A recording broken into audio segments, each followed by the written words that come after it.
जय जिनेन्द्र, नमो जिड़ाणम। मैं आज आप सभी का स्वागत और हार्दिक अभिनंदन करता हूं और मैं विशेष रूप से बहुत प्रोत्साहित करना चाहता हूं। मेरी प्रेरणा और आशीर्वाद प्रिय समकित के साथ है कि उसने एक सकारात्मक पहल की है और उसके मन में विचार आया कि आजकल हम जो प्राच्य विद्या के विद्यार्थी हैं, जो संस्कृत प्राकृत पढ़ते हैं, शास्त्रीय आचार्य करते हैं, उनको किस तरीके से डिजिटल बनाया जाए और एक डिजिटल प्लेटफॉर्म तैयार करके डिजिटल शास्त्री नाम से उसने एक कोर्स प्रारंभ किया है। मैं हृदय से उसके इस प्रयास का अभिनंदन करना चाहता हूँ कि उसने अपने बलबूते पर इस कार्य को शुरू किया और इस चीज़ को मैं इस रूप में ही देखता हूँ कि उसने स्वयं जिस तरह प्राच्य विद्या की पढ़ाई पढ़ी है और संस्कृत की शिक्षा प्राप्त करने के बाद उसने भारत सरकार के साथ जुड़कर कॉमन सर्विस सेंटर के माध्यम से अपना एक मुकाम हासिल किया, उसमें काम किया और आज वो अपनी एक पहचान बना सका है। और इसी दृष्टिकोण से मैं आप लोगों से मैं अपने सभी शास्त्री भाइयों बहनों से बात करना चाहता हूँ। वर्तमान में मैं जो ये बात कह रहा हूँ थोड़े अपने अनुभव से कह रहा हूँ, क्योंकि लगभग 30 वर्षों का मेरा भी अनुभव है और मैं इसी संस्कृत की शिक्षा से शिक्षित हूँ और संस्कृत की क्षेत्र में ही काम कर रहा हूँ आरंभ से ही। और चूँकि प्राच्य विद्या से जुड़ा होने के कारण जिस तरह का जीवन शास्त्रीय आचार्य के विद्यार्थी गुजारते हैं और जिस तरह से पढ़ाई पढ़ते हैं या जब करते हैं उसका मैं साक्षी रहा हूँ। तो मैं आप सबसे इसीलिए यहाँ बात करने के लिए मुखातिब हुआ हूँ कि हो सकता है मेरे अनुभव से आप लोग कुछ सीख सकें और अपने जीवन की कोई दिशा निर्धारित कर सकें। जैसा मैं आपको एक प्रायोगिक संवाद के माध्यम से अपनी बात कहना चाहता हूँ कि हमारे जो शास्त्री के विद्यार्थी होते हैं, पहले उनकी स्थिति का वर्णन करता हूँ। जब ये प्रारंभ में आते हैं, प्रवेश लेते हैं, खासकर ये जब पूर्व मध्यमा या कनिष्ठ उपाध्याय कनिष्ठ में आते हैं और प्रवेश लेते हैं, 10वीं कक्षा पास करके आते हैं, तो उस समय ये बहुत भावुकता के साथ अपनी शुरुआत करते हैं और एक नई दुनिया देखते हैं, अध्यात्म की, दर्शन की, और इसके माध्यम से उस समय की जो आयु होती है वो बहुत इमोशनल बैकग्राउंड वाली होती है और वो अपने अध्ययन अध्यापन को प्रारंभ कर देते हैं। और मैं आपको आज बहुत फ्रैंकली कुछ बातें बताना चाहता हूँ जो मेरे अनुभव से हैं। मैं ये नहीं मानता कि मेरा जो अनुभव है वो औरों का भी अनुभव हो, ज़रूरी नहीं है, लेकिन मेरे पॉइंट ऑफ व्यू से मैं अपनी बात कहूँगा और मैं चाहता हूँ कि आप लोग उसको अन्यथा बिल्कुल ना लें और ये सोचें कि हमको क्या करना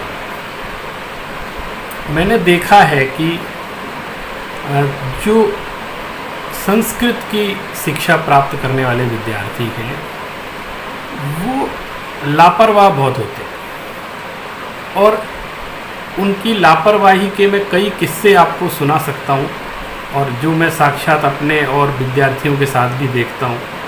बहुत कम विद्यार्थी ऐसे देखने में आते हैं जो बहुत समर्पित भाव से अध्ययन करते हैं और जो विद्या पढ़ रहे हैं उस पर अच्छी महारत हासिल करते हैं। बहुत कम हैं ऐसे विद्यार्थी। और मैं आपको एक अपनी गुरुजी की बात बताना चाहता हूँ कि एक बार मैं बहुत निराश हो गया कि मैं प्राच्य विद्या के क्षेत्र में, जैन दर्शन के क्षेत्र में काम कर रहा हूँ और भविष्य में इस विषय पर क्या होगा, कोई नौकरी मिलेगी कि नहीं, कोई रोजगार हो पाएगा कि नहीं, ऐसा एक जैसा कि स्वाभाविक है एक मेरे मन में भी आया था। लेकिन इन सब के बीच में मेरे अंदर एक विश्वास काम करता था और वो विश्वास ऐसा था कि उसको कोई डिगा नहीं पाया।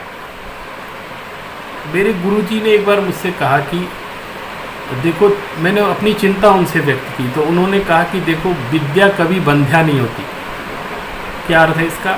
विद्या कभी बंध्या, विद्या, अगर आप विद्या का अध्ययन कर रहे हैं तो वो बांझ नहीं होती है। ऐसा नहीं होगा कि कुछ मिलेगा नहीं, कुछ ना कुछ तो आपको मिलेगा और आप खाली नहीं रहेंगे।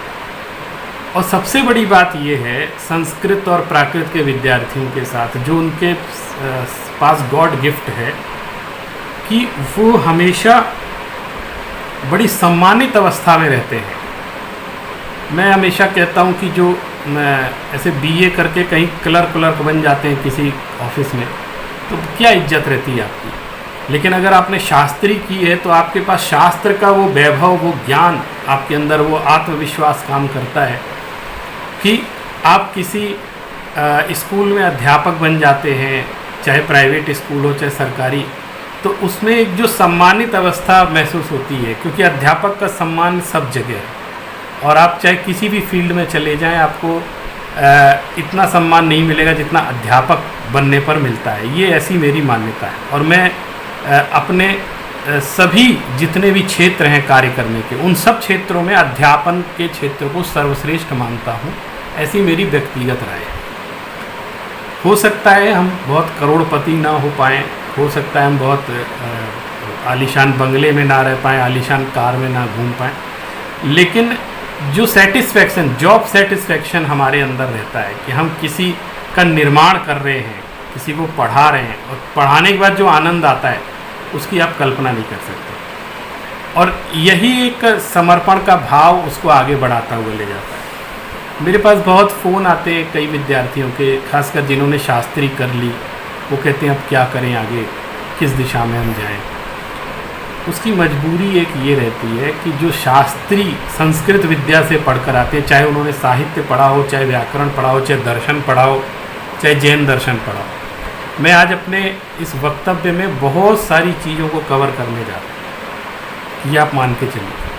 और सिर्फ बातचीत, कोई ये व्याख्यान नहीं है, हम बातचीत कर रहे हैं, आपसे डिस्कशन कर रहे हैं। कभी साक्षात बैठ कर के भी जो मेरे पास विभाग में आते हैं विद्यार्थी, मुझसे, या मैं कहीं जाता हूं तो मुझसे मिलते हैं, तो उनसे भी मैं इसी तरह बात करता हूं। तो आप धैर्यपूर्वक इस बात को ज़रा अंडरस्टैंड करते हुए चलेंगे तो मैं समझता हूं कि हम कोई एक दिशा निर्धारित कर पाएंगे। जैसे मैंने देखा है कि शास्त्री करने के बाद अक्सर बच्चे बहुत घबरा जाते हैं। अच्छा, शास्त्री तक उनको ऐसा लगता है कि फूलों की सेज मिल रही है, सारी व्यवस्थाएं मिल रही है, खासकर जो छात्रावास में रहते हैं। और छात्रावास में नाम लेना चाहता हूँ, जैसे श्रमण संस्कृति संस्थान सांगानेर में जो रह रहे हैं, टोडरमल स्मारक जैन सिद्धांत महाविद्यालय में जो रह रहे हैं, या बांसवाड़ा के ध्रुवधाम महाविद्यालय में जो विद्यार्थी पढ़ रहे हैं, या कोटा के संस्कृत विद्यालय में जो जैन संस्कृत विद्यालय है वहाँ जो विद्यार्थी पढ़ रहे हैं। और अब तो कई लड़कियों के लिए भी विद्यालय खुल गए हैं, जैसे हमारे राजकुमार जी, पंडित राजकुमार शास्त्री जी की प्रेरणा से चल रहा है विद्यालय उदयपुर में, शाश्वत धाम। तो ये कुछ 4-5 नाम मैंने आपको लिए, और भी इस तरह से कई नए नए विद्यालय खुल रहे हैं, वहाँ पढ़ाई हो रही है। और प्राचीन विद्यालयों के नाम लें तो स्यादवाद महाविद्यालय बनारस में बहुत विद्यार्थी अध्ययन करते हैं। हमारे जो गणेशवर्णी दिगंबर जैन महाविद्यालय है मुरैना का, मुरैना के विद्यार्थी जहाँ संस्कृत साहित्य आचार्य करते हैं। इसी तरह मोरा जी सागर में भी संस्कृत की विद्या पढ़ाई जाती है। और उसके पहले जो आरंभिक विद्याएं हैं उसमें मैं नाम लेना चाहता हूँ, जैसे साड़ूमल का एक विद्यालय है, वहाँ संस्कृत की पढ़ाई होती है। बरुआ सागर में पार्श्वनाथ दिगंबर जैन संस्कृत विद्यालय है, जहाँ संस्कृत की पढ़ाई होती है, विद्यार्थी वहाँ पर पढ़ते हैं। और भी बहुत सारे हैं, मैं सबके नाम यहाँ नहीं ले सकता, आप समझ जाएं। मैं लेकिन उन तक बात रखना चाहता हूँ जो संस्कृत की परंपरा से पढ़ने वाले विद्यार्थी, परंपरागत अध्ययन करने वाले विद्यार्थी, उनकी बात मैं कर रहा हूँ। तो जब तक वो इन महाविद्यालयों में, क्योंकि यहाँ छात्रावास हैं और भोजन की भी व्यवस्था है, रहने की भी व्यवस्था है, और भी कई अनुकूलताएं, वातावरण रहता है, अभिभावक की तरह अध्यापक लोग पढ़ाते हैं और सब ध्यान रखने वाले, अपने घर जैसा सहयोग देने वाले लोग रहते हैं। तो यहाँ तक जब तक विद्यार्थी पढ़ता है तो उसको लगता है कि ये सब कुछ बहुत अच्छा है और क्या करना है आगे, हम तो इसी में रमे हैं, इसी में समर्पण कर रहे हैं, तो भावनाएं तो बहुत अच्छी हो जाती हैं। लेकिन जैसे जैसे वो शास्त्री कंप्लीट करने आता है तो उसको लगता है कि हम अब धरातल पर आने वाले, अभी स्वप्न लोक में रह रहे थे, अभी स्वर्ग में रह रहे थे, अब मुझे कहीं कमरा किराए पर लेना पड़ेगा, और अभी तक भोजनालय में भोजन करते थे, अब रोटी खुद बना करके खानी पड़ेगी।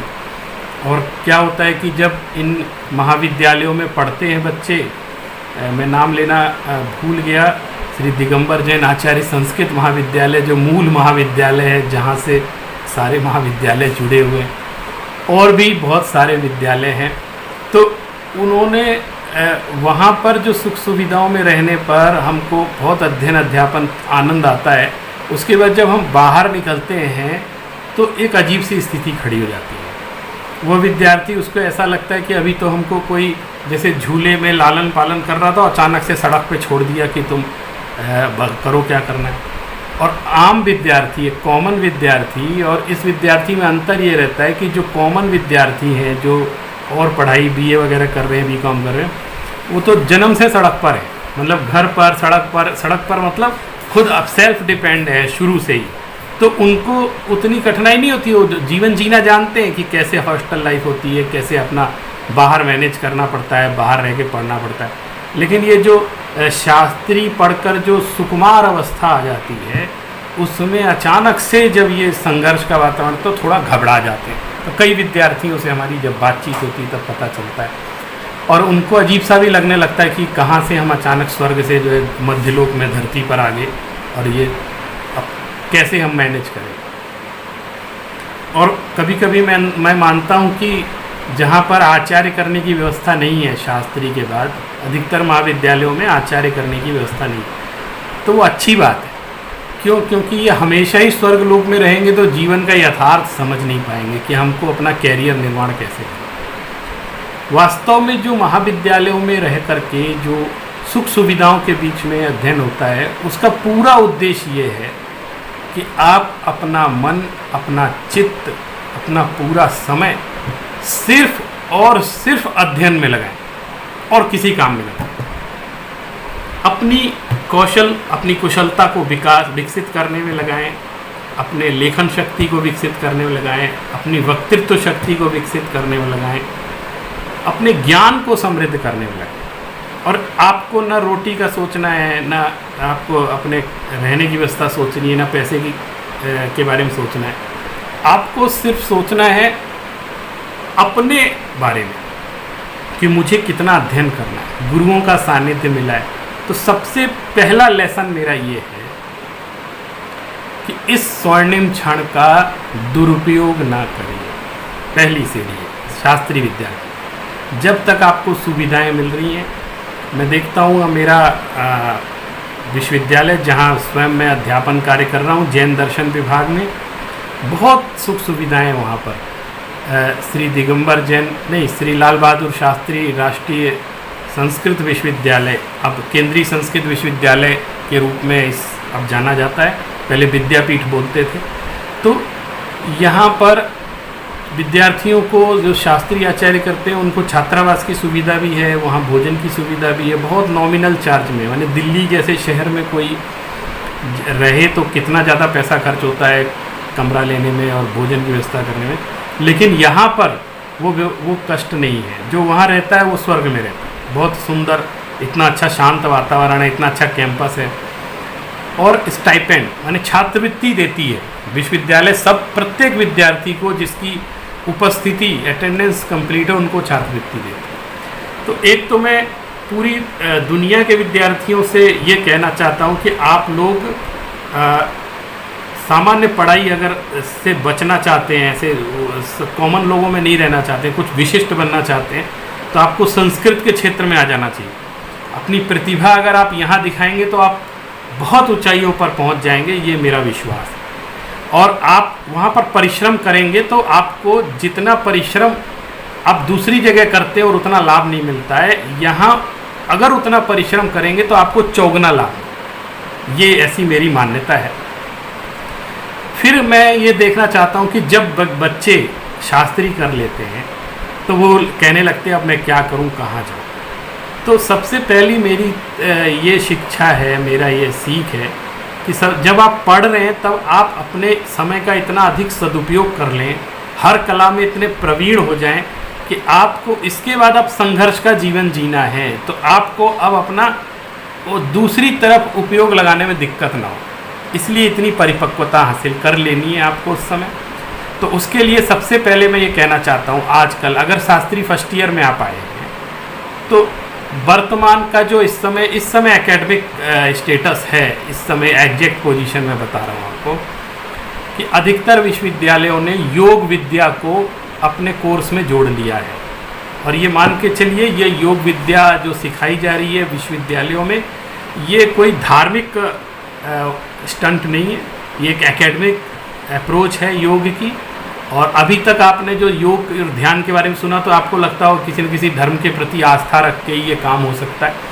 जैसे आपको विपश्यना करनी है तो बौद्ध को फॉलो करना पड़ेगा, प्रेक्षा ध्यान करना है तो जैन को फॉलो करना पड़ेगा, और आपको और बहुत सारे महर्षि योगी के आश्रम में जाना पड़ेगा, अन्य श्री रविशंकर के यहाँ जीवन जीने की कला सीखनी पड़ेगी, दुनिया भर के आपको। तो वो सब ऐसा लगता है कि आपको कहीं ना कहीं फॉलोअर बनाने की कोशिश की जा रही है। लेकिन अब जो है ये यूजीसी ने एक्सेप्ट कर लिया है और यूजीसी ने योग के पाठ्यक्रम को इंट्रोड्यूस किया है सबके लिए। और ये मैं समझता हूँ 2-4 साल पहले की बात है, अभी इंट्रोड्यूस हुआ है।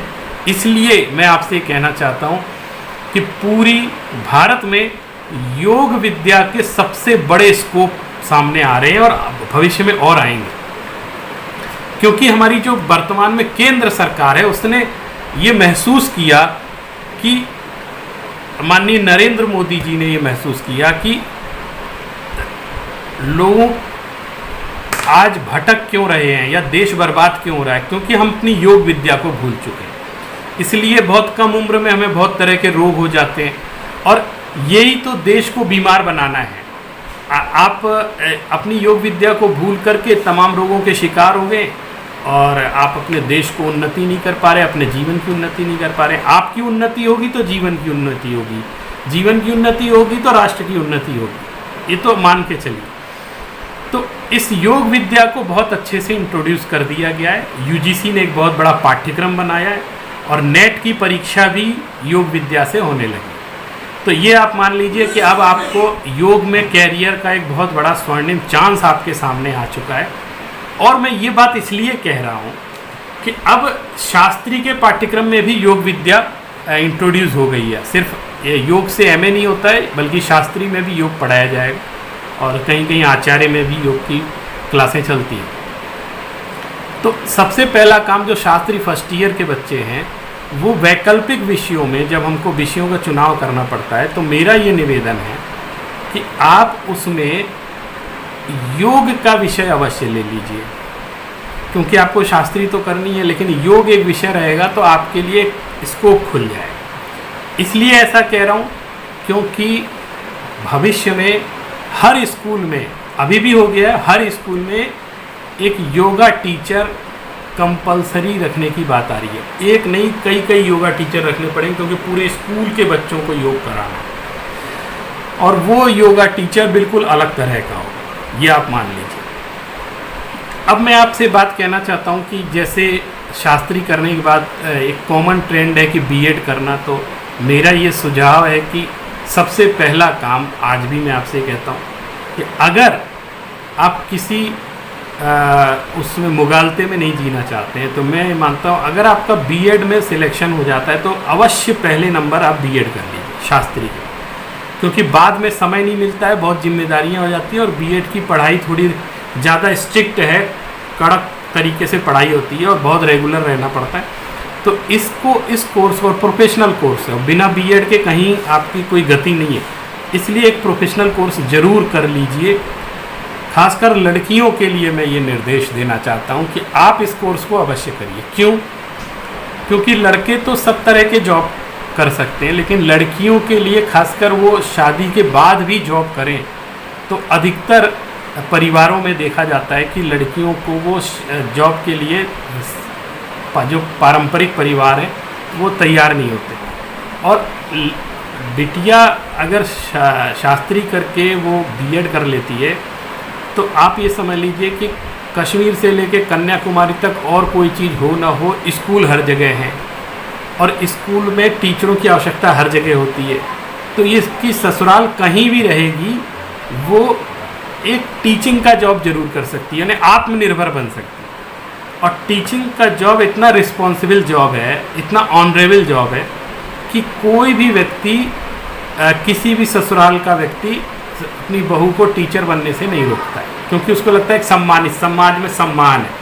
मैंने अगर आपकी बहू कहीं क्लर्क बन गई है या कॉल सेंटर में जाती है तो वो थोड़े से बड़ी ऑर्डिनरी सी अवस्था बन जाती है, लेकिन अगर वो किसी जगह टीचर है, पढ़ाती है, तो वो एक सम्मानित अवस्था है, लोग मैडम कह के बोलते हैं और बड़े सम्मान से अध्यापिका का पद होता है। तो वो आत्मनिर्भर रहेगी, वो कभी भी खाली नहीं रहेगी। और मान ली सरकारी नौकरी नहीं मिलती तो प्राइवेट में हर जगह रहती है, बहुत ज़्यादा तनख्वाह ना भी दे तो कम दे तो भी व्यक्ति भूखा पेट तो नहीं रहेगा, उसके व्यवस्था हो जाएगी और अपनी मेहनत से ट्यूशन आदि पढ़ा करके भी काम कर सकते हैं। और आपके पास ज्ञान है तो आपके पास बहुत बड़ा हथियार है, ये बात ध्यान रखें, ज्ञान होना चाहिए। लेकिन आप ट्यूशन भी तब पढ़ा पाएंगे जब आपको खुद आता हो। जिस विषय को आप खुद नहीं जानते वो दूसरे को पढ़ा भी नहीं सकते। तो पहले तो इतना अध्ययन कर लेना कि आप दूसरों को पढ़ा सकें। तो उसके माध्यम से एक लड़कियां जो शास्त्रीय आचार्य करते हैं वो बहुत आत्मनिर्भर, इसी तरह लड़के भी कि वो आत्मनिर्भर बन जाते हैं। तो मूल बेसिक कॉन्सेप्ट तो यहाँ आप क्लियर कर लीजिए। तो इसके लिए मैं आपको योग का पाठ्यक्रम इसलिए कह रहा हूँ कि कहीं आपको हिंदी का टीचर बनना है, जैसे जनरली जो मैं देखता हूँ कि जो शास्त्री करने वाले बच्चे या तो हिंदी के टीचर बन जाते हैं या संस्कृत के, और किसी विषय में तो ज़्यादा गति इसलिए नहीं हो पाती क्योंकि बीए और अन्य विषय के लोग ज़्यादा उसमें हावी रहते हैं। प्रैक्टिकल बात है कि वो ज़्यादा उसमें हावी रहते हैं तो उन विषयों में नहीं जा पाते। लेकिन ये भी सही है कि हिंदी हर जगह है दुनिया में, कंपलसरी है, राजभाषा है। तो हिंदी के टीचर की ज़रूरत आपको साउथ में भी पड़ती है, नॉर्थ में भी पड़ती है, हर जगह पड़ती है। लेकिन अब हिंदी में भी कितने लोग आएंगे और संस्कृत में भी कितने लोग आएंगे। तो आप एक योग विद्या का पाठ्यक्रम अगर अपने साथ रखते हैं तो वो आपको सुटेबल है। दूसरी बात, अब उसका डबल लाभ मैं आपको ये बताना चाहता हूँ प्रोफेशनल दृष्टि से, कि अगर आप योग विद्या के अध्यापक हैं तो आपका सम्मान भी डबल हो जाएगा। आप एक गुरु के रूप में सम्मानित होंगे, माने सिर्फ टीचर के रूप में नहीं, टीचर का अर्थ तो गुरु ही होता है, लेकिन जो एक आध्यात्मिक गुरु का दर्जा होता है, लोगों के मन में विश्वास, श्रद्धा, उस पर भी आप आरूढ़ हो सकते हैं, क्योंकि लोगों को लगता है ये मेरे जीवन का मार्गदर्शन कर रहे हैं। सिर्फ विद्यार्थियों का ही नहीं, जहाँ आप रहेंगे उस समाज से जुड़ जाएंगे, जिस भी जगह आप रहेंगे उसके आसपास के समाज की सेवा कर सकते हैं। और आजकल ये जो योग विद्या है, योग का पाठ्यक्रम है, ये बहुत प्रोफेशनल है। तो आपको उसके एवज में आप फीस ले सकते हैं, आप अपनी अर्निंग कर सकते हैं, आप अपना जीवन यापन भी उसके आधार पर कर सकते हैं। जैसे मैं बहुत सारे मेरे परिचित हैं, मित्र भी हैं और विद्यार्थी भी हैं, वो दिल्ली जैसे शहर में योगा इंस्ट्रक्टर के रूप में काम कर रहे हैं और योगा इंस्ट्रक्टर में ट्यूशन देते हैं सिर्फ। और ट्यूशन माने घर घर जाकर वो योगा कराते हैं, इसकी सेंटर्स पे या ऑफिस में जाके योगा कराते हैं। और उनकी जो एवरेज इनकम है, जैसा कि मुझे पता है कि वो 80,000 से लेकर 1.5 लाख तक की इनकम उनकी एवरेज इनकम है और मंथली इतना वो अर्न कर लेते हैं दिल्ली जैसे शहर में। तो नेचुरली दिल्ली में उसकी जो है कॉस्ट अच्छी मिल जाती है, लोग दे भी देते हैं, लेकिन और शहरों में, छोटे शहरों में, गांव में इतना नहीं देंगे, लेकिन फिर भी वहाँ के हिसाब से आप उसको मैनेज कर सकते हैं। अब चूँकि शास्त्री हमारे जो जैन दर्शन पढ़ने वाले विद्यार्थी हैं उनके लिए ये इम्पॉर्टेंट क्यों है, इस दृष्टि से सोचिए। देखिए, हमारे अधिकतर शास्त्री विद्वान 2-4 कामों में प्राइवेटली संलग्न रहते हैं। जैसे वो टीचिंग करते हैं, शास्त्रों को पढ़ाते हैं, समाज में प्रवचन करते हैं। तीसरा, वो विधि विधान कराते हैं, कर्मकांड जिसको कहते हैं। तो वैदिकों में कर्मकांड होता है और जैनों में वो विधि विधान कहलाता है। तो पूजा पाठ, जैसे मंदिरों में पूजा पाठ करना, विधान कराना, तो इसमें संलग्न हो जाते हैं। किसी का गला अच्छा है तो भजन वगैरह गाने लगते हैं, और अच्छा उच्चारण है तो वो पाठ वाठ कराते हैं। तो लोगों को इसकी भी बहुत आवश्यकता होती है। जैसे किसी को शांति विधान कराना है, किसी के यहाँ कोई गृह प्रवेश है, किसी के गृह प्रवेश है, किसी के यहाँ जन्मदिन है, किसी के यहाँ कुछ कार्यक्रम है, तो इस तरह की चीज़ें तो चलती रहती है समाज में। तो ये एक अर्निंग पॉइंट उनका होता है, क्योंकि इसके एवज में उनको सम्मान राशि भी प्राप्त होती है। तो सामाजिक रूप से लोग इस तरह से जो शास्त्री करते हैं वो अपनी एक आजीविका की व्यवस्था करते हैं और प्रवचन भी करते हैं। तो मैं उनके लिए बात ज़्यादा कहना चाहता हूँ जो प्रवचन करते हैं। ये जो दूसरे हैं जैसे पूजा पाठ करा रहे हैं, या कई लोग ज्योतिष का काम करने लगते हैं, कुंडली बनाने लगते हैं, भविष्य बताने लगते हैं, और उसमें भी कई लोग जो थोड़े ज़्यादा होशियार होते हैं वो वास्तु का काम करने लगते हैं, वास्तु विद्या सिखाने लगते हैं, क्योंकि ये सब चीज़ों में अर्निंग है। तो पैसा तो सबको चाहिए जीवन यापन के लिए, तो पैसे के लिए वो वहाँ पर इन सब विद्याओं में, तो ये भी कुशलता है, मैं इसको निगेटिव नहीं मानता हूँ, ये कला है, ये सबके बस की बात नहीं है। ज्योतिष विद्या में काम करना आसान बात नहीं है, आपको उतना ज्ञान होना चाहिए और उतना हुनर होना चाहिए। इसी तरह कर्म कांड में भी जो विधि विधान के कार्य होते हैं, प्रतिष्ठा वगैरह कराना, विधान कराना, उसमें भी आपके अंदर कला ज़्यादा जरूरी है, ज्ञान उतना ज़रूरी नहीं है, ये मैं आपसे कहना चाहता हूँ। क्योंकि मैं ऐसे कई लोगों को जानता हूँ जिनमें मुझे पता है कि इनको बहुत ज़्यादा ज्ञान नहीं है, लेकिन वो सफल बहुत है उसकी, क्योंकि वो कुशलता बहुत ज़्यादा उनके, मतलब वो मैनेज कर लेते हैं, सोसाइटी को मैनेज कर लेते हैं, लोगों को मैनेज कर लेते हैं, साधु संतों को मैनेज कर लेते हैं, तो वो एक अच्छे मैनेजर हैं। तो वो उस दृष्टि से वो अपनी समाज में पैठ बना लेते हैं और अर्निंग बहुत अच्छी कर लेते हैं। लेकिन अगर उसके साथ साथ वो थोड़ा ज्ञान का भी अभ्यास कर लें, शास्त्रों को अच्छे से पढ़ लें, तो मैं समझता हूँ वो ज़्यादा विकास कर सकते। लेकिन फिर भी मैं इन लोगों के बारे में उतनी बात नहीं करना चाहता हूँ, क्योंकि they are already professional and they earn enough. लेकिन मैं उनके लिए बात करना चाहता हूँ जो विद्यार्थी इस फील्ड में नहीं है, ना तो वो वास्तु जानते हो तो वो उस कार्य को करना पसंद नहीं करते, और ना ज्योतिष जानते हैं, ना पूजा पाठ कराने में उनकी रुचि है, क्योंकि वो स्पिरिचुअली बहुत डेवलप कर चुके हैं, फिलोसफर टाइप के हैं, और बहुत अच्छी पढ़ाई पढ़ी उन्होंने, मेहनत की है, और संस्कृत भी सीखी है, प्राकृत भी सीखी है, और प्रवचन करते हैं, बहुत अच्छा विषय को समझाते हैं। ऐसे विद्यार्थी, इनके सामने रोजगार का संकट ज़्यादा है, ये मैं प्रैक्टिकल बात बता रहा हूँ। रोजगार का संकट उनके सामने ज़्यादा कैसे कि उनके सामने मजबूरी है कि कोई ना कोई नौकरी अटेंड करें, क्योंकि सोसाइटी उनको इसके एवज में कोई ख़ास पेमेंट नहीं करती है, और कई जगह तो करती ही नहीं है। और ये कुछ ऐसा इमोशनल बातें हो जाती हैं, जैसे वो संसार की क्षणभंगुरता के बारे में प्रवचन कर रहा है, नश्वरता के बारे में, अपरिग्रह पे प्रवचन दे रहा है, और फिर उसके बाद वो उसके एवज में अगर पैसे लेता है या फिर करता है तो वो लोगों को भी अच्छा नहीं लगता, और उसको खुद अच्छा नहीं लगता कि ये क्या कर रहा हूँ मैं। तो वो लेता भी है तो भी कसमसाता रहता है, और नहीं लेता है तो वो दोनों तरफ से उसको लेना भी नहीं है, और नहीं मिलने पर जो दुख होता है वो भी वो भोग रहा है कि मैं इसमें पैसे नहीं ले रहा हूँ तो मेरे जीवन कैसे चलेगा। तो ये एक बड़ी, और दूसरा एक और शिकुगा चलता है कि धर्म द्रव्य का उपयोग नहीं करना चाहिए, जैसे निर्माल्य शब्द है, तो निर्माल्य का उपयोग नहीं करना चाहिए। तो अगर वो कोई प्रवचन करने के एवज में अगर उसको कुछ राशि मिलती है तो वो ये सोचता है कि यार ये हमको निर्माल्य मिल रहा है, मैं प्रवचन के एवज में पैसे ले रहा हूँ, तो ये मैं पाप बांध रहा हूँ, ऐसी बातें। और नहीं ले तो दिक्कत, और ले तो दिक्कत।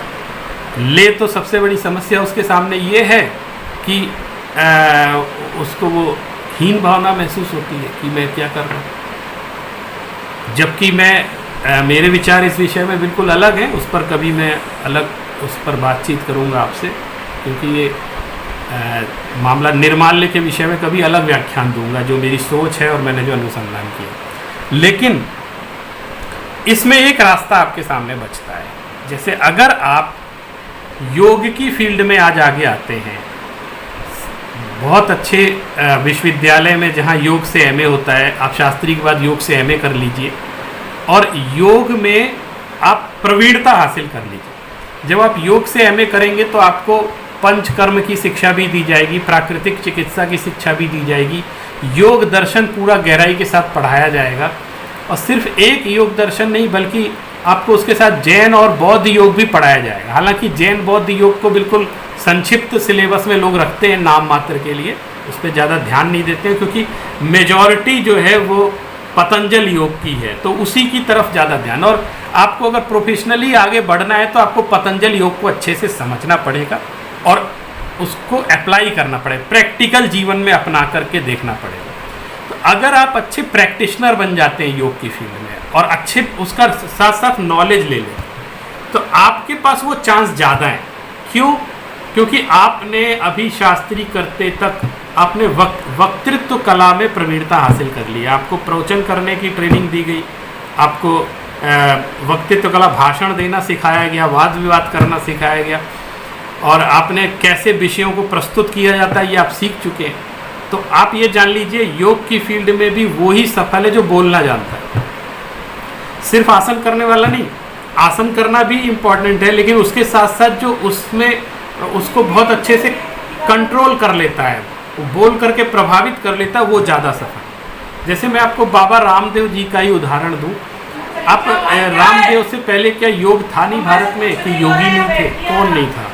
खूब योग की चर्चा होती थी, खूब योगी भी थे और कराते भी रहते थे, सब था। लेकिन रामदेव का जो सबसे बड़ा कंट्रीब्यूशन मैं मानता हूँ, मैं स्वयं ऐसा मानता हूँ कि उन्होंने एक ही काम किया है, योग के प्रति विश्वास उत्पन्न कर दिया। पहले विश्वास ही नहीं था, करते थे लेकिन जो करते थे उन्हें ही विश्वास नहीं था कि इससे कुछ होता है। मैं प्राणायाम कर रहा हूँ तो इससे मेरा बीपी ठीक हो जाएगा, ये मुझे ही विश्वास नहीं है, कर तो रहा हूँ लेकिन विश्वास नहीं। तो लोगों के अंदर एक फेथ क्रिएट करने का काम बाबा रामदेव ने किया, और वो फेथ क्रिएट भी किया और उसको भुनाया भी, दोनों काम किया। तो आप उनके उससे सीख सकते हैं मैनेजमेंट कि किस तरीके से हम योग के फील्ड में दोनों काम कर सकते हैं। दूसरी बात मैं इस विषय में एक और ये आपसे कहना चाहता हूँ कि आप योग से एमए करिए और बहुत अच्छे से करिए, जो भी करिए दबा कर करिए। मतलब ये मत सोचिए कि अरे ठीक है पास हो जाएंगे किसी तरह और क्या रखा है, अनमने से। अगर आपको कम थोड़ा सा हल्का मन रख के करना है तो बिल्कुल मत करिए, जो करिए पूरे जोर से करिए। आचार्य महाप्रज्ञ एक बहुत अच्छी सूक्ति बोलते थे कि जीना हो तो पूरा जीना और मरना हो तो पूरा मरना। बहुत कठिन है इस जीवन में आधा जीना आधा मरना। आप आधे मन से कोई काम नहीं करना चाहिए, आप पूरे मन से उसको करिए। और ऐसा इसलिए बता रहा हूँ कि आप सिर्फ भारत में ही नहीं पूरे विश्व में अपनी एक पहचान बना सकते हैं आज भी इस क्षेत्र में। अच्छा, दूसरी बात, जो ऐसे बच्चे हैं जो शास्त्री करके कि आध्यात्मिक जीवन जीना चाहते हैं, तो उनके सामने क्या समस्या है कि ना तो वो ब्रह्मचर्य व्रत लेकर के सन्यासी बन सकते, अभी है ये समस्या। भावना वैसी है, स्पिरिचुअल लेवल उसी लेवल पे आ चुके हैं, लेकिन वो जो ब्रह्मचारियों के जो पाखंड है उसको देखकर भी घबराते हैं कि ये ऐसे रहेंगे तो हम तो परेशान हो जाएंगे। तो वो सोचते हैं हम क्या करें, पंडित बन गए हैं, विद्वान बन गए हैं और ज्ञान भी सारा का सारा है, उनको ये भी ज्ञान हो जाता है कि नाटक करने से कुछ नहीं होता। इतनी भावुकता में भी वो शास्त्री विद्यार्थी कभी नहीं पढ़ता है, और दूसरे लोग पढ़ जाएंगे, लेकिन जो शास्त्री कर लिया वो इतनी जल्दी भावुकता में नहीं पड़ता है, बड़ा ठोस काम करता है। तो वो ये संसार की क्षणभंगुरता भी समझ जाता है और वैराग्य की क्षणभंगुरता भी समझ जाता है कि ये जो वैरागी बनने का जो क्षणभंगुरता है वो बाद में कितनी मुसीबत आ जाती है और उसको निभाना कितना कठिन हो जाता है, ये भी वो प्रैक्टिकली जान जाता है अच्छे से इस फील्ड में रहने। लेकिन अगर वो किसी और फील्ड में जाता है तो उसका धर्म और अध्यात्म छूट जाता है जिसमें उसकी रुचि है। तो मैं आपसे ये कहना चाहता हूँ, मेरा पर्सनल विचार है कि आप किसी और विषय से एमए करेंगे, मान लीजिए इंग्लिश में एमए कर लिया या संस्कृत या प्राकृत या आपने जैन दर्शन से आचार्य कर लिया, तो उसकी एक मर्यादा है, मतलब उसकी स्कोप भी बहुत ज़्यादा नहीं है ठीक है लेकिन बहुत ज़्यादा नहीं है। तो आप अगर योग से करेंगे तो योग में आपके सामने द्वार खुला हो, और योग का प्रोफेशन एक ऐसा प्रोफेशन है आप एक बात ध्यान रखिएगा, मैं बोल रहा हूँ योग का प्रोफेशन का अर्थ ये नहीं है कि आप हर जगह जाके व्यायाम कराएं, ये योग है। आप योग के स्कॉलर के रूप में आपको डेवलप, स्कॉलर समझ रहे हैं ना, योग के विद्वान, योग के मसीहा के रूप में आपको सामने कि लोगों को ये लगे कि अगर जैन योग सीखना है, वैदिक योग सीखना है, बौद्ध योग सीखना है तो इस व्यक्ति के पास जाओ, इसको उसका मर्म पता है। आपको योगा इंस्ट्रक्टर वाली बात नहीं बता रहा। आप अगर अकेले इंस्ट्रक्टर रहेंगे, आपके अंदर स्वयं आध्यात्मिकता नहीं रहेगी, स्पिरिचुअलिटी नहीं रहेगी, तो आप में, आप बुरा मत मानना, आप में और एक मसाज सेंटर में कोई अंतर नहीं है, ये आप समझ लीजिए। क्योंकि मसाज सेंटर में लोग क्यों जाते हैं? हाथ पांव दबाने के लिए जाते हैं ताकि रिलैक्सेशन हो जाए। तो आपके योगा सेंटर में भी लोग हाथ पांव दबाने आ गए, तो आप में और उसमें क्या अंतर रह गया? सिर्फ नाम का अंतर रह गया, और क्या अंतर रह गया? अंतर किस चीज़ का है? स्पिरिचुअलिटी का, आध्यात्मिकता का, कि आपने उसके अंदर का योग विकसित किया कि नहीं, आपने उसके अंदर वो विरक्ति का भाव विकसित किया कि नहीं, संसार में रहकर भी संसार से भिन्न, जैसे जल में कमल भिन्न रहता है, वो भाव आपने एक साधक के अंदर विकसित किया कि नहीं किया। ये सिंपल प्रैक्टिशनर नहीं कर पाता है, वो आपको आसन प्राणायाम सिखा देगा, लेकिन ये सारी बातें क्योंकि उसको आती नहीं है, ये जानता है तो बोलना नहीं जानता है। लेकिन आपके पास वो आध्यात्मिकता है, वो कुशलता है, आपके पास शास्त्र का ज्ञान है। जो शास्त्र का ज्ञानी व्यक्ति होगा वो योग के क्षेत्र में ज़्यादा सफल होगा, ऐसा मेरी मान्यता है। इसके साथ साथ आप इंग्लिश लैंग्वेज का भी अच्छा अभ्यास कर लीजिए, क्योंकि एक आप व्यवहारिक दुनिया के लिए मैं बात बता रहा हूँ कि ये आप मान कर चलिए, आप इंग्लिश में कुछ कहते हैं तो आज भी समाज की ये स्थिति है कि वो उसको बहुत ज़्यादा महत्व देने लग जाते हैं, कि उनको लगता है कि यार ये बहुत ज़्यादा ज्ञानी है। आज ये फ़र्क है, आज भी है ये फ़र्क, लेकिन ये बहुत स्थूल लेवल पर है, बहुत बड़ी बात नहीं है। आप हिंदी में अपनी बात गंभीरता से कहते हैं तो दुनिया सुनती है, बात में दम होनी चाहिए। इसके साथ साथ आप चूँकि संस्कृत जानते हैं और 150 श्लोक आपको याद है, संस्कृत विद्या आपको आती है, तो जब आप संस्कृत बोलते हैं तो आपके प्रति सम्मान समाज में चौगुना हो जाता है, और इंग्लिश वाले का इतना सम्मान नहीं होगा। क्यों? कारण क्या है? अब इसको मार्केट की स्ट्रेटेजी समझिए। आज इंग्लिश बोलने वाले कितने हैं? तो मार्केट में जिसकी संख्या ज़्यादा होती है उसकी कीमत कम होती है, ये बाजार का नियम है, ये आपको पता होना चाहिए। कि जैसे बहुत सारे इंग्लिश तुम भी जानते हो, बच्चा भी बोल लेता है, भिखमंगा भी इंग्लिश बोल रहा है, इसमें क्या फ़र्क पड़ता है? आप देखो टूरिस्ट प्लेस पे भिखारी लोग हैं, बड़े अच्छे से इंग्लिश, इतनी हम भी नहीं बोल पाते, वो वहाँ के बारे में इतना अच्छे से समझा देते हैं, जिस लोकेशन के बारे में अंग्रेज़ों को, कि वो हम लोग भी नहीं बोल पाएंगे। तो वो इंग्लिश जानता है और वो भाषाएं जानता है, कई भाषाएं। मैंने एक बार टीवी पे देखा, एक ग्वालियर किले के पर एक कोई आइसक्रीम बेचने वाला लड़का था, वो संसार की कई भाषाएं जानता है, फ्रेंच भी जानता है, चाइनीज़ भी, स्पेनिश भी, सब जानता है, क्योंकि टूरिस्टों के साथ रह कर सीख के। तो अगर संस्कृत नहीं जानते हैं लोग, अभी भी संस्कृत बोलने वाले बहुत कम लोग हैं, संस्कृत जानने वाले कम लोग हैं, तो आज आपके पास अवसर है कि आप ऐसी चीज़ में प्रवीणता हासिल कर लीजिए कि जिससे आपको देख करके लोग लगे कि क्या हो रहा है, ये तो गजब है। तो आपने अगर 4 वाक्य भी संस्कृत में अपने भाषण में बोल दिए तो आपके प्रति सम्मान में सिर झुक जाएगा, हाथ जोड़ के लोग खड़े हो जाएंगे।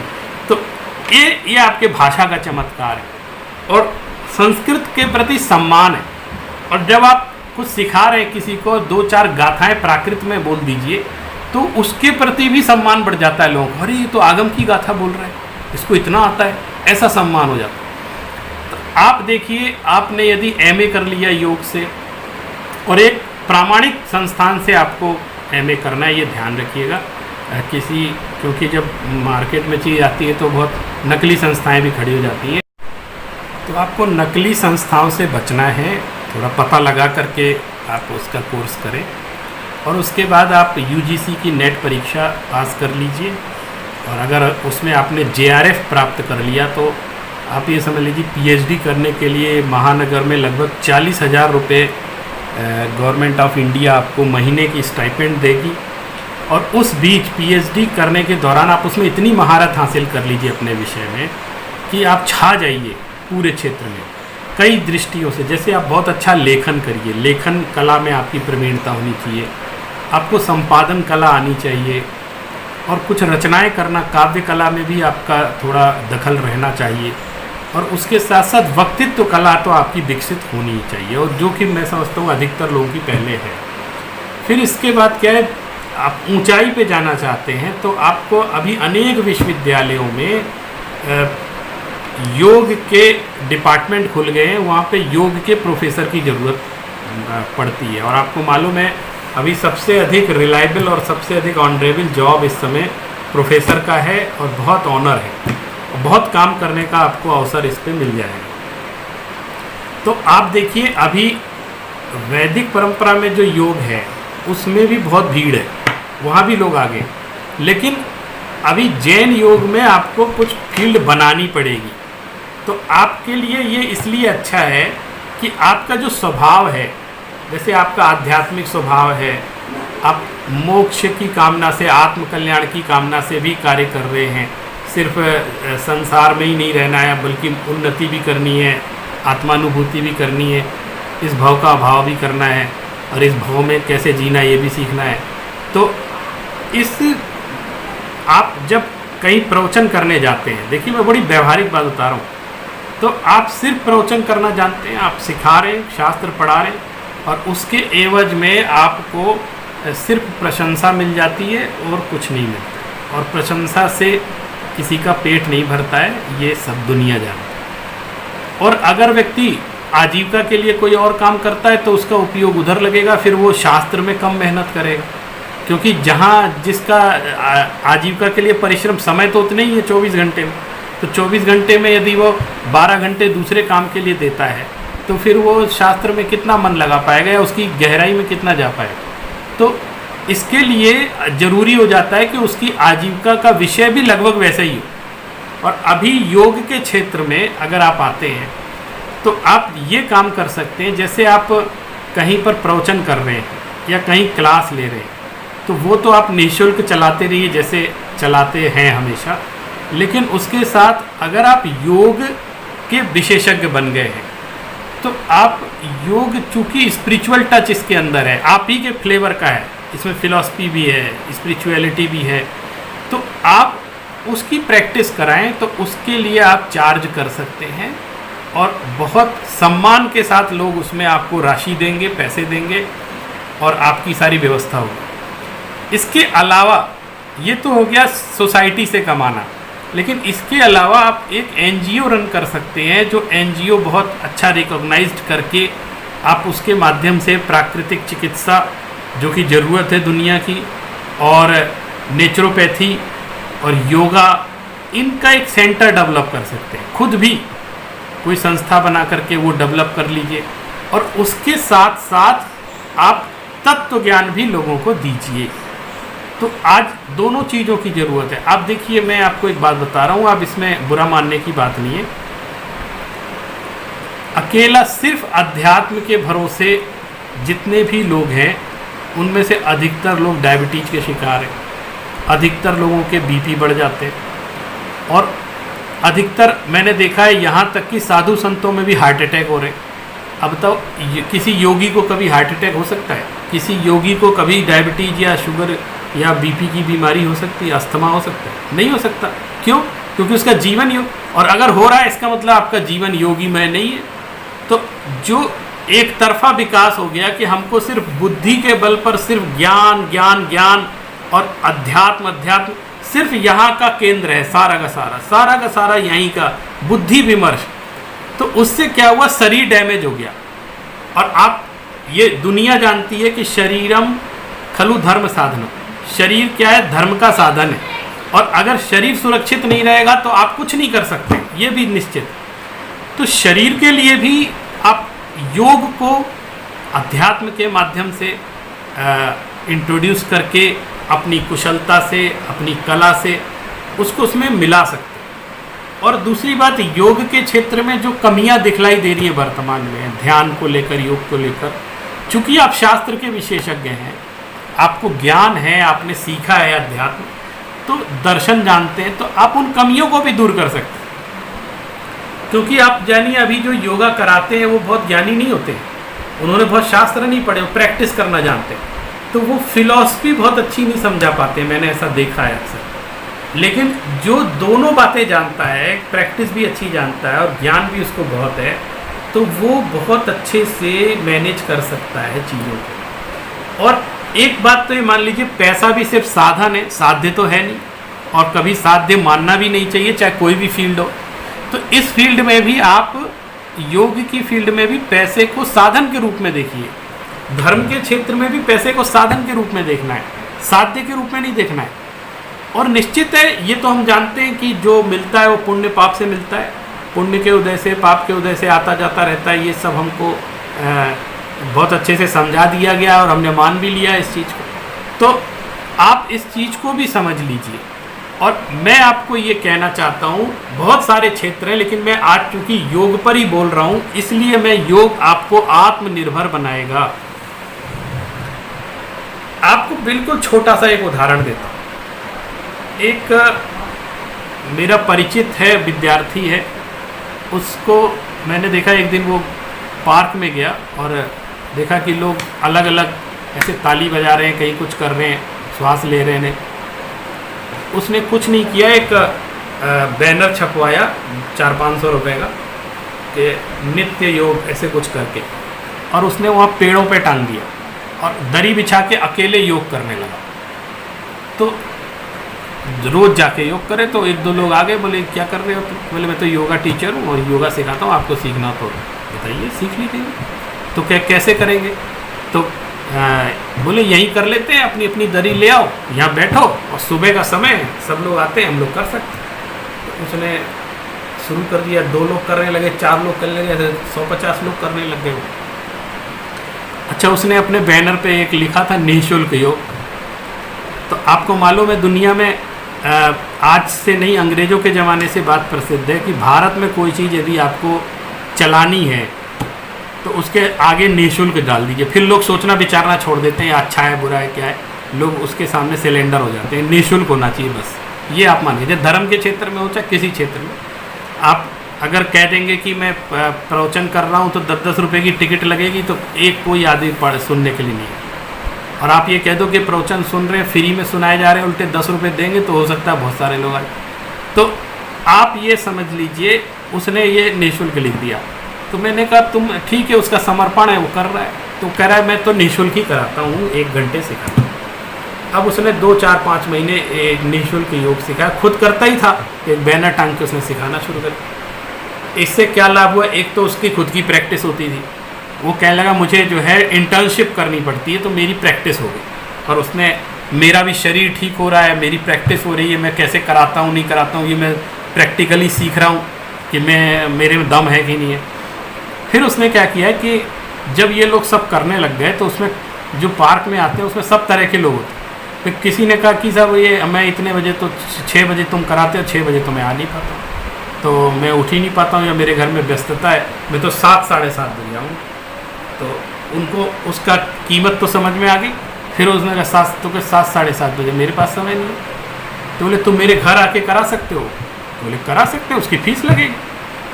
तो वो जाने लगा, 5,000 रुपये महीने उसने 1 घंटे कराने के लिए लेने लगा। शुरुआत में कहने लगा, शुरुआत ऐसे हुई, फिर धीरे धीरे आपका व्यवहार, आपकी कुशलता, आपके कराने का तरीका, आप कैसे कन्वेंस कर लेते हैं, आपके अंदर कितनी प्रैक्टिस है और कितना नॉलेज है, ये सब डिपेंड करता है आपकी स्किल पर।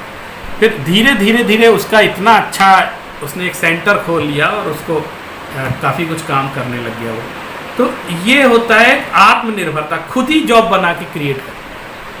तो मैं आपसे कह रहा हूँ कि आपके फ्लेवर की चीज़ है, और आप अध्यात्म के क्षेत्र में काम कर रहे हैं, दर्शन के क्षेत्र में काम कर रहे हैं, तो आपको ये सहूलियत, आप उसमें ध्यान कराएं, किसी को प्रैक्टिस कराएं, मेडिटेशन कराएं, तो उसमें भी अब अध्यात्म जो आप जानते हैं उसको आप संयोजित करके कराएंगे, तो लोगों को ज़्यादा आनंद आएगा और लोगों को सीखने को मिलेगा। तो हो सकता है अगर आपको इस फील्ड में काम करना है, तो इस समय अभी इसका मार्केट नया नया खुला है, अवसर बहुत सारे हैं, आप लोग चाहें तो इसमें आत्मनिर्भर बन के आगे आ सकते हैं। और सबसे बड़ी बात, सरकार इसको महत्व दे रही है। अक्सर क्या था, आज तक योग को समाज साधु संत महत्व देते थे, कुछ प्रैक्टिशनर महत्व देते थे और चिल्लाते रहते थे कि ये इससे ये हो जाएगा वो हो जाएगा, लेकिन सरकार कभी इस पर ज़्यादा ध्यान नहीं देती थी। कुछ एक इंस्टीट्यूट सरकारी चलते हैं लेकिन उन्होंने इसको बहुत महत्व ज़्यादा नहीं दिया। लेकिन वर्तमान में सरकार ने इसको अपना एजेंडा बना रखा है, मुख्य बना रखा है, तो आप इसके अवसर का लाभ उठाइए, हर जगह आपको बेनिफिट मिलेगा और आप इस फील्ड में बहुत अच्छा काम करेंगे, ऐसा मेरा विश्वास है। तो आप, दूसरी बात, आप इसको पार्ट टाइम भी कर सकते हैं। जैसे अगर आप हिंदी से एमए कर रहे हैं या संस्कृत से एमए कर रहे हैं, जैन दर्शन से आचार्य कर रहे हैं या प्राकृत से आचार्य कर रहे हैं, तो उसके साथ साथ आप एक पीजी डिप्लोमा कर सकते हैं। आप खाली मत रहिए। जब आप शास्त्रीय आचार्य कर रहे हैं तो सिर्फ शास्त्र मत पढ़िए, उस समय आप कोई डिजिटल कोर्स कर लीजिए ताकि आपका हैंड टेक्निकल हैंड हो जाए। और उसके बाद आप पीजी डिप्लोमा होता है जो कि आप एमए के साथ साथ कर सकते हैं, बीए के साथ साथ कर सकते हैं, उसमें बहुत अच्छा सारा कोर्स वैसा ही है। तो वो भी आप अगर कर लेते हैं तो आपके पास एक साइड बाय साइड एक बहुत अच्छी प्रोफेशनल डिग्री आपके पास डिप्लोमा की आ जाती है। तो उससे आप किसी कंपनी में या कहीं जाएंगे तो वो भी ऑफ़र करते हैं कि हमें अपने कंपनी के लिए एक योगा इंस्ट्रक्टर चाहिए, और वो भी अच्छी सैलरी देते हैं। आजकल चूँकि महत्व है इस चीज़ का, तो आप हर मल्टीनेशनल कंपनीज़ भी एक yoga instructor, smart yoga instructor उनको भी चाहिए, तो आप अपनी स्मार्टनेस भी बरकरार रख सकते हैं योग सीख करके। और सारी की सारी चीज़ें निर्भर करती हैं आपकी स्किल पर। इसमें आत्मनिर्भरता आज आपके सामने, मैं मानता हूँ कि आप स्वरोजगार उत्पन्न कर सकते हैं। अगर आपने किसी को योगा सिखाया, उसके कैंप लगाए, उसकी फ़ीस ली, वर्कशॉप ली, तो इसमें कोई बुरा भी नहीं मानता, इसमें कोई निर्माल्य का दोष लग जाएगा, ऐसा भी नहीं है। हाँ, आप पूजा पाठ करते हैं, आप कुछ धार्मिक आयोजन करते हैं, तो उसके एवज में जब कुछ लेते हैं तो तमाम तरह की बातें होती हैं। तो आप साइड बाय साइड दोनों काम कर सकते हैं। आप उस तरफ जा कर के आप इसको भी ठीक रख सकते हैं। और चूंकि आपका अर्निंग पॉइंट भी उसी से रिलेटेड है, तो आपको अपना ट्रेंड नहीं बदलना है, आपको आजीविका के लिए कहीं और नहीं जाना है। इसी में थोड़ा सा स्वरूप बदल करके आप अपनी आजीविका भी इसमें अर्जित कर सकते हैं। और जो आपका मुख्य लक्ष्य है कि शास्त्र की सेवा करनी है, वो आप अपना बरकरार रख सकते हैं, क्योंकि वहाँ पे आप आजीविका से निश्चिंत हो जाएंगे। और अगर आपने शास्त्र सेवा में भी मूलतः विद्वत्ता हासिल कर ली सब तरह से, वीर सागर जी का आपने व्याख्यान सुना होगा, वो सारी बातें मैं दोहराना नहीं चाहता हूँ, क्योंकि उनके अनुभव और मेरे अनुभव साझा हैं, हम साथ में काम करते हैं। तो जो उनके अनुभव वही मेरे भी अनुभव हैं, इसलिए उसको मैं यहाँ कॉपी पेस्ट कर रहा हूँ आपके सामने। वो सारी बातें मेरी तरफ से भी आप समझ लीजिए, क्योंकि वो सारे अनुभव हमने साथ में देखे हैं विद्यार्थियों के साथ, कि विद्यार्थियों को अभी भी कई लोगों को एप्लीकेशन लिखने नहीं आती है, छोटे छोटे काम कहो तो कर नहीं पाते हैं।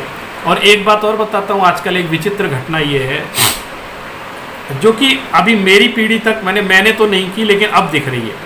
जैसे हमारे गुरुजी कोई काम बताते थे तो हम ये नहीं सोचते थे ये अपना काम मुझसे करा रहे। जैसे हमारे गुरुजी ने कहा कि ये जरा एक आर्टिकल मैंने लिखा है रफ में, तो इसको फेयर कर दो, तो हम बैठ करके उसको फेयर कर देते। तो आपको मालूम है, उन्होंने ये जो आर्टिकल दे दिया मुझे फेयर करने के लिए, तो एक बार ये लगता है आजकल के विद्यार्थी जो हमारे हैं वो ये सोचते हैं कि गुरुजी अपना काम करवा रहे हैं, अगर मैंने टाइप करने को दे दिया तो कहेंगे काम करा रहे हैं। लेकिन हमने उसी से सीखा है। गुरुजी ने दे दिया, 10 पेज का एक लेख लिखा, उनके मन में आया, उन्होंने ऐसे ऐसे राइटिंग में लिख दिया, अब कहीं भेजना है तो फेयर करना है उसको, तो उन्होंने कहा फेयर करो, तो हमने अच्छी राइटिंग में उसको फेयर किया। तो फेयर करते समय वो जो ज्ञान है वो पूरा हमारे अंदर उतर गया। कैसे लिखना, किसी विषय को कैसे प्रस्तुत करना, कैसी शैली रखनी, उसकी लैंग्वेज क्या होनी चाहिए, ये सब कब हमारे अंदर घुस गया हमें पता नहीं चला। मैं मानता हूँ मेरे पिताजी एक चिट्ठी भी लिखते हैं, कहीं एक पत्र लिखते थे, एक पोस्ट कार्ड, तो हमसे कह दिया इसको जाके डाक खाने में डाला, तो हम डालते कहते ऐसे मत जाना, पहले इसको पढ़ो, चिट्ठी को कोई गलती हो तो बताओ। तो इस बहाने वो हमें पढ़वाते थे, हम पढ़ते थे, तो हम ये सीख गए कि किसी सिचुएशन में क्या उत्तर देना चाहिए, किस लैंग्वेज में देना चाहिए, किस भाषा में किसी को संबोधित किया जाता है। ये हमारी घर पे ही ट्रेनिंग हो गई। तो हर चीज़ आपके सामने, ज्ञान विज्ञान चारों तरफ बिखरा पड़ा है। आपके अंदर वो कला आनी चाहिए, सीखने की कला आनी चाहिए, और जज्बा होना चाहिए, जुनून होना चाहिए। एक सीधी सी बात, अगर आप किसी एक विषय में, कोई भी एक विषय ले लीजिए, बस ये सोचिए कि आप उस विषय के पक्के मास्टर हो गए और रेयर की कीमत है, ये समझ लीजिए। भीड़ में खड़े होने की आवश्यकता आज नहीं है। आप ये मत देखिए किस फील्ड में स्कोप ज़्यादा है, आप ये देखिए किस फील्ड में चांस ज़्यादा है। अब चांस देखेंगे तो जल्दी आगे बढ़ जाएंगे। और स्कोप तो इंजीनियरिंग में भी है बहुत, लेकिन वह भीड़ इतनी है कि मैंने देखा है 10-10, 20-20 हज़ार में लोग यहाँ गुड़गांव में, नोएडा में काम कर रहे हैं। बीटेक एमटेक कर लिया, 20-25 हज़ार की नौकरी लग गई, रात दिन खटते रहते हैं। तो हमें लगा यार इससे अच्छा तो तुम कहीं टीचर बन जाते, इससे अच्छा अपना खुद का जितना पैसा तुमने इंजीनियरिंग पढ़ने में लगाया, जितना पैसा तुमने वहाँ खर्च किया, इतना पैसे में तो तुम एक अपना खुद का जॉब कर सकते थे, खुद की संस्था चला सकते थे। लेकिन अब हुआ कुछ नहीं। और कई लोग बहुत ऊपर भी बढ़ जाते हैं, बड़े बड़े पैकेज भी मिल जाते हैं उनको। लेकिन मैं तो अपनी फील्ड की बात कर रहा हूँ। ऐसा नहीं है, बेरोजगारी हर फील्ड में है, लेकिन चांस भी हर फील्ड में है। जिसके पास हुनर है, जिसके पास शक्ति है, जिसके पास मेहनत है, जिसके पास समर्पण है, जिसके अंदर जज्बा है, उसके लिए रास्ते हर जगह हर समय खुले हैं। मैं आपको ये विश्वास दिलाना चाहता हूँ और मैं अपनी तरफ से कहना चाहता हूँ कि यदि आप योग के क्षेत्र में अपना कैरियर बनाएंगे तो निश्चित रूप से आप आत्मनिर्भर बनेंगे। और ये आपके जो आध्यात्मिक और दार्शनिक स्वभाव है, आपका जो ये इस तरह का कार्य है, इसके बहुत फेवर में बात जाएगी। आपको ज़्यादा भटकना नहीं पड़ेगा, लगभग उसी फील्ड में रह करके एक अर्निंग पॉइंट अच्छा आप बना सकते हैं, ऑनरेबल अर्निंग पॉइंट है। और इस फील्ड की भी सेवा कर सकते हैं, योग को भी ऊंचाइयों पर ले। ये भी आपको देखना है, कॉन्ट्रीब्यूशन आपका होना चाहिए कि ये जो आप ऊंचाई पे ले जा रहे हैं, ये आपका योग के प्रति कॉन्ट्रीब्यूशन, कि आप भारत की एक योग विद्या को देश विदेश में पहुंचा रहे हैं। आप विदेशों में, मैं एक छोटे अपने विद्यार्थी के बारे में बताना चाहता हूँ। एक मनीष चौधरी हमारे शास्त्री का विद्यार्थी है।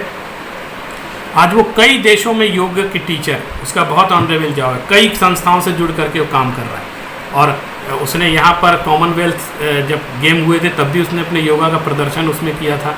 और जैन दर्शन से शास्त्री किया उसने, हमारे यहाँ पढ़ता था, तो बाद में उसने इसी फील्ड को अपना लिया, फिर आचार्य नहीं किया।